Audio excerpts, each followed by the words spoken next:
Welcome to the Blissful Bonus Mom podcast. My name is SimplyNicaise and she's TheAngelaSheree. And we are just mothers, bonus moms, and we talk about all things motherhood, family, faith, and just navigating life in general. We want to thank you guys for tuning in to all of these episodes. I hope they've been blessing you the way they've been blessing us, as well as we just are navigating life. And today I just wanted to just think about different scenarios that you might encounter as a bonus mom and how you may or may not feel about it. So I'm going to just be throwing scenarios out there that I've seen, and we'll both just share our opinions. So, Angela, let's just scenario. It doesn't have to do anything with you. Let's just say this was your life. You have 2 bonus kids. Let's give you 2. You got 2 bonus kids. You've been in their life since they were toddlers. You've been in their life since they were toddlers, and the custody is 50-50. And you've done everything for them like a mom would. They love you. They adore you. Everything is peaceful between you and birth mom. Honestly, it's like a perfect picture of what a blended family should be like. And then when the oldest has a gymnastic competition, and they're only allowed a few people to come. Your bonus daughter says, you know what, I'll invite mom, dad, and I'll invite my neighbor down the street, because my neighbor watches me sometimes. I'll invite the neighbor down the street. She's only allowed 3 people, but she didn't get you one, just mom, dad, and neighbor. How would you feel in that scenario? Quite honestly, I'm not going to go lie. I would feel slighted. I really would, but not for just the fact that I wasn't invited. Mm-hmm. But no one likes to feel like an afterthought. Like, did you even think of me? Now, if there was a conversation that was had, because again, you only have a certain amount of tickets, mm-hmm. You can't invite everyone. You may want to invite, grandma and grandpa, all these different people. If a conversation was had with me, I would still feel some type of way, but I think that I would understand or try to understand. But I would, in the back of my head, be wondering, how does this child, or how do they view me? Yeah. As an asset in their life. But I'm this kind of person too. I always try to, how do I say? Because it's gonna sound real.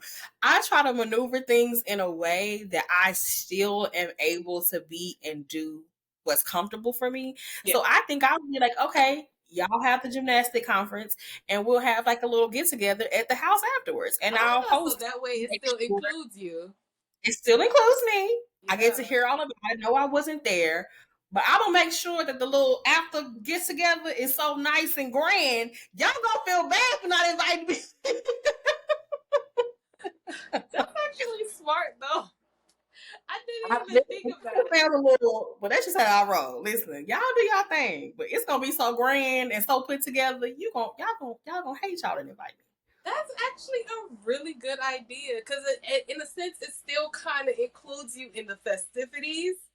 They're gonna kind of feel guilty a little bit, be like, dang, we should have invited her. Look at all that she did for you just to celebrate your accomplishments. That's absolutely really, really good. I like that. I didn't even think that, because I'm over here like, I'm gonna just be real salty about it. And I didn't even think about that. So that's really good. Another scenario that comes to my head, because I have my opinions about this, but I actually found out the solution, so I will share the solution. Graduation season. We are in graduation season. These beautiful babies that you helped raise and stayed up late helping with homework and all the good stuff. Now, we all know we've all been through graduation. We only get a certain amount of tickets for graduation. Everybody want to see you take those next steps, walk across, the stage, get your little diploma, blah, blah, blah. Let's say 5 tickets, whatever, they disperse it, and you're not one of the people that received the graduation ticket. This is not a sporting event. This is not a little birthday party. No, I'm not gonna say little birthday party. It's not a birthday party. It is graduation. Like, this is the moment we, like, as parents, we work for before that person becomes an adult and go and do their own thing. And you don't get a ticket. How do you handle that? First of all, I'm gonna try to see if anybody's selling some tickets or giving away some tickets that they don't need. But no, I think in this situation with a more important life event, because graduation, especially like high school, like that's huge, Yeah. right? I think, and I went through this. Ironically, now that I think about it, because my parents were divorced when I graduated, and it was a big thing because my dad felt slighted. He felt like his family was slighted. I only had a certain amount of tickets, and he threatened not to come. It was a whole thing. Wow. So I will say this because I've been through this. I definitely will go to my husband and try in some way to see if he could advocate for me. If there is somebody on the list that's just like you said, a neighbor gonna have to come to the graduation party. Okay, neighbor gonna have to send a gift, or but I think that those who have helped rear and nurture, those are the ones who should be priority, who should get priority seating. And if it still wasn't feasible, you just have to deal with those things. And unfortunately, as a bonus mom, uh, you kind of sometimes feel like you get that short end of the stick, and that's one of those situations. If it's just not feasible and they just have a big family, I don't know how I would navigate through that, other than again asking my husband to advocate for me in some way, if possible. I'm not going to push, but if possible, listen, a third cousin twice removed, no. I agree. That's a hard one, only because I'm trying to think of when I graduated, who was all invited to my graduation. Because, like you said, those tickets are limited, okay? And it'd be hard. So, like you said, the first step, I would hope my bonus baby would be looking out for the people that don't have big families and be like, hey, how much you selling that ticket for? I'll buy it off of you because I gotta invite such and such. I will hope they do that on their own accord because they want me there. Because you gotta think about it. Sometimes your bonus baby may have a family from their mom's side that's actually, like, they might have brothers and sisters, and mom probably got a whole bunch of kids, and that just in itself just take up all the tickets. So it's just like, dang, how do you fit in? But I recently found out that you can contact the school and let them know, hey, I'm actually a step parent. Can you give them extra tickets? Yeah. I had no idea this was a thing. Yeah. I've tried that before with like my daughter's like dances and stuff, but and try like push the extension. Sometimes it depends on what school you go to and where they're having it. They're like, listen, you got to do it for you. You got to do it for everybody, but it doesn't hurt to try. Yeah. And something I just thought about too, like even if I guess I couldn't be there again, I try to think outside the box. Like maybe before, we have like the little drive-through parades that we did like COVID, during the pandemic, or even just being outside of wherever the graduation is and just making a big, I don't know.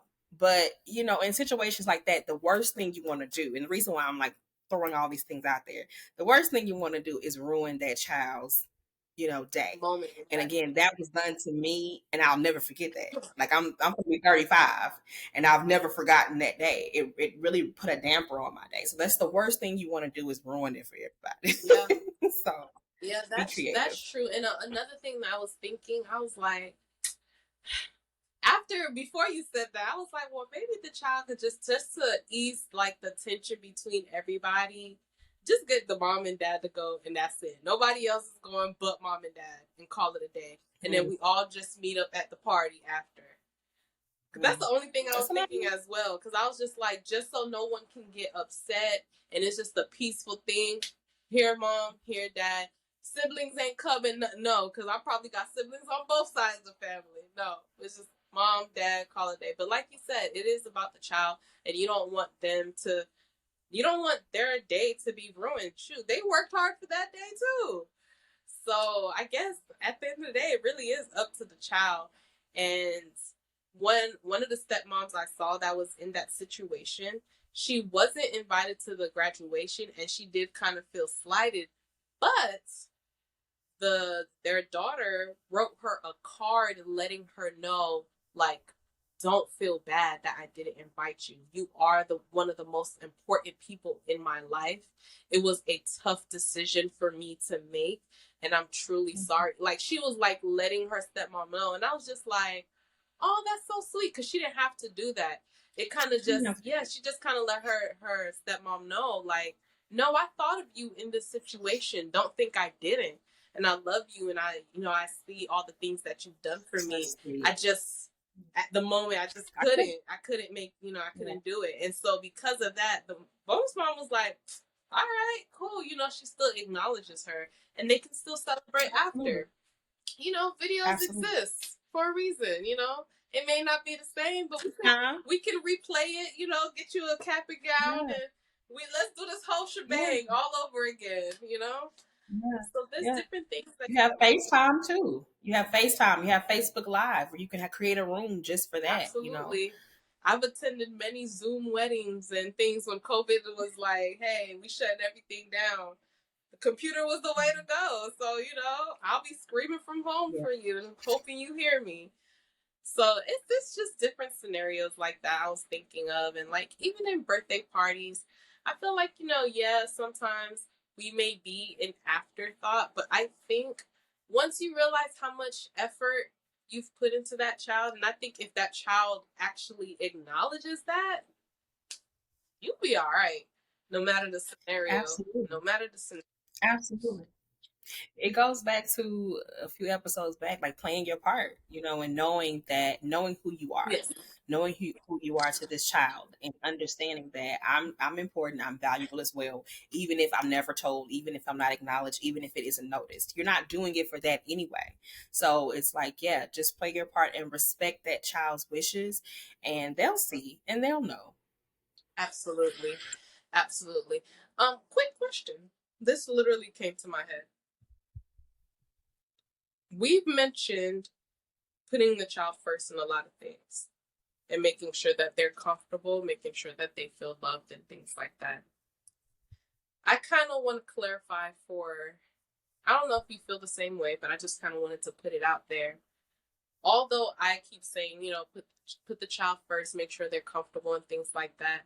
At the end of the day, the way I still see the family dynamic, my marriage is still comes before the child. Because if me and my spouse, aren't connecting or doing things right, then that's going to reflect on the child as well. So yeah, we're saying put the child first in these type of scenarios. You want them to feel comfortable. But just know that I'm still leaning on my husband to be the leader in that household, to make certain things click, to make certain things run properly, to make certain things work. So I just kind of wanted to put that out there. Like, marriage is God, marriage, child. Because if, your relationship with Christ ain't working, marriage ain't going to work, the whole child situation is going to be a very dreadful situation. So I just kind of wanted to put that out there. I'm not ever putting like the child before the marriage, because I do see some stepmothers kind of neglect, listening to the spouse or following the spouse's lead. Because sometimes, the man may not, take heed in certain situations and stuff like that. But that's where prayer kind of comes in, because you don't want to focus on so much being a stepmom that you neglect your marriage as well. Then you might as well, divorce might end up happening because of that. You might not even know your spouse. So I just kind of wanted to kind of put that out there. Yeah, I think the better way to put it is instead of saying, putting them first, prioritizing. Just make sure that you are prioritizing them, because there is a divine order. Yeah. And like you said, when that divine order is not followed, everything goes haywire. So I just kind of wanted to put that out there. But yes, do you have any other lasting words for today? No.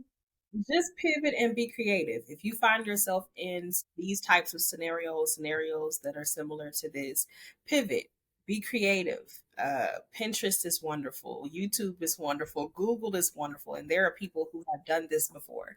You are not in this alone. And so there are plenty of ideas out there that can help accommodate everyone. You just have to um, be willing to adapt and be flexible, even if it doesn't look like what you would want it to.